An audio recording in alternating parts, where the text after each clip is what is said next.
சொல்லியிருக்கிறார். அதனால் நம்பிக்கையாக தைரியமாக நாளைக்கு போங்க சிஸ்டர். உங்கள் வாழ்க்கையில் உங்கள் உங்களுக்கு நீதியாய் என்னென்ன காரியங்கள் கிடைக்க வேண்டுமோ எல்லாவற்றையும் கர்த்தர் நீதியாய் செய்து முடிப்பேன் என்று வாக்கு பண்ணுகிறார். ஒவ்வொரு பிள்ளைகளையும் ஆசீர்வதிக்கிறேன். அதே போல் கிறிஸ்டினாக்காக ஜெபிக்கிறேன். சகோதரன் பேர் முத்துவேல். அவன் குடிப்பழக்கத்துக்கு அடிமையாக இருக்கிறான்.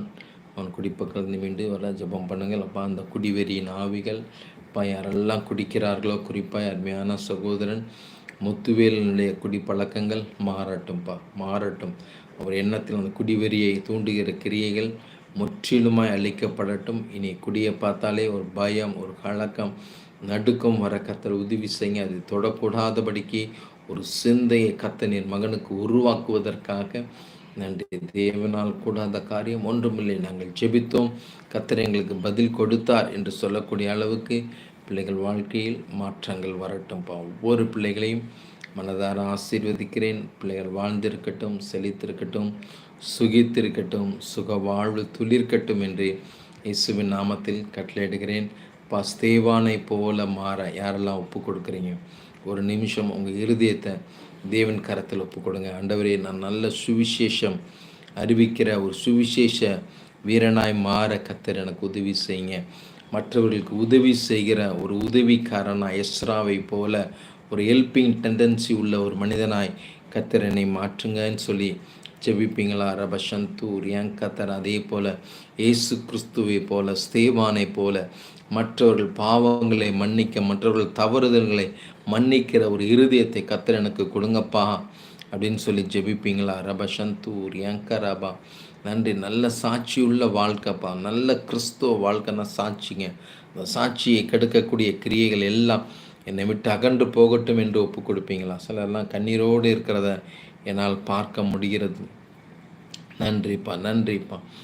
நீ எதை கேட்டாலும் நான் அதை உனக்கு கொடுப்பேன் என்று வாக்கு பண்ணியிருக்கிற தேவனம். பொன் பொருளை கேட்பதை காட்டிலும் இந்த மாதிரி நல்ல குணங்களை தேவனிடத்தில் கேட்டு பெற்றுக்கொள்வோமே. ஆனால் நிச்சயமாய் அது உங்கள் ஆவிக்குரிய வாழ்க்கைக்கு, உங்கள் குடும்ப வாழ்க்கைக்கு, உங்கள் ஊழிய வாழ்க்கைக்கு அது சாட்சியாக இருக்கும் என்பதில் மாற்றமில்லை. ஆம் தேவ பிள்ளைகளை, இன்று கேட்ட ஒவ்வொரு ஜப விண்ணப்பங்களுக்கு ஏற்ற பதிலை நிச்சயமாய் கர்த்தர் உங்கள் வாழ்க்கையில் கொடுத்திருக்கிறார், கொடுப்பார்.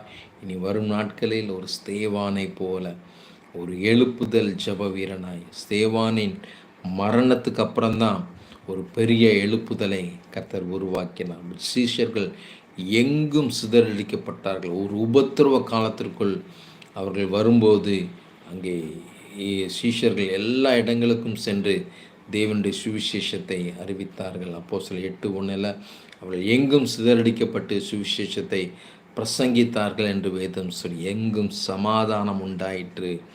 தேவ வசனம் எங்கெல்லாம் போகுதோ, தேவ வார்த்தை எங்கெல்லாம் போகுதோ, நீங்கள் சொல்கிற சுவிசேஷம் அநேகருடைய வாழ்க்கையில் சமாதானத்தை கொண்டு வரும், அநேகருடைய வாழ்க்கையில் விடுதலையை கொண்டு வரும், அநேகருடைய வாழ்க்கையில் ரட்சிப்பை கொண்டு வரும், அநேகரை பரலோகத்திற்கு அழைத்து செல்லும். அம்மேன்.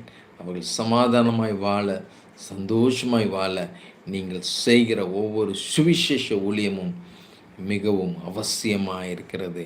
நேற்று ஒரு சகோதரி பேசுனாங்க, பாஸ்டர் நான் ஒரு ட்ராக்ஸ் ஊழியத்தை பார்த்து, ட்ராக்ஸை பார்த்து ரட்சிக்கப்பட்டேன், கிறிஸ்து தான் உண்மையான தெய்வம் என்பதை அறிந்து கொண்டேன் என்று 15 வருடமாக நான் ரகசிய கிறிஸ்தவலாக இருக்கிறேன் என்று அவர்கள் சொன்னார்கள். ஆம் தேவ பிள்ளைகளே, தேவனுடைய வார்த்தை, ஒரு சிலர் கிழிக்கப்பட்ட வேத வார்த்தையை பார்த்து வைராக்கியமாய் மாறினவர்கள், ரோட்டில் கடந்த வேத வார்த்தைகளை பார்த்து மனம் மாறினவர்கள் அநேகர் இருக்கிறார்கள். அவர்கள் எல்லாம் தேவனுக்கென்று வைராக்கியமாய் எழும்பி ஊழியம் செய்து கொண்டு இருக்கிறார்கள். நாம் எத்தனையோ வசனங்களை கேட்டுவிட்டோம், எத்தனையோ வார்த்தைகளை கேட்டுவிட்டோம், ஆனாலும் இன்னும் நிர்விசாரமாய் வாழ்ந்து கொண்டு இருக்கிறோம். உங்களை ஒப்பு கொடுங்க. ஆண்டவரே, என்னை எடுத்து பயன்படுத்துங்கப்பா. சுவிசேஷ பாரம் எனக்குள்ளே வரட்டும். கேளுங்களேன், சுவிசேஷ பாரம் வரட்டுமே. கடினமான சூழ்நிலைகளை கஷ்டமான சூழ்நிலைகளை நல்ல மன வலிமையை கர்த்தர் கொடுங்க, மன தைரியத்தை கர்த்தர் கொடுங்கப்பா. ரிபஷந்தூரியா கர்த்தரை எதையும் எதிர்கொள்கிறவனாய், மேற்கொள்கிறவனாய், சமாளிக்கிறவனாய் கர்த்தர் என்னை மாற்றுங்கன்னு சொல்லி நீங்கள் ஜெபித்தீங்கன்னா உங்கள் ஜெபத்தின்படியே கர்த்தர் உங்களுக்கு அருளி செய்வார். தொடர்ந்து ஒவ்வொரு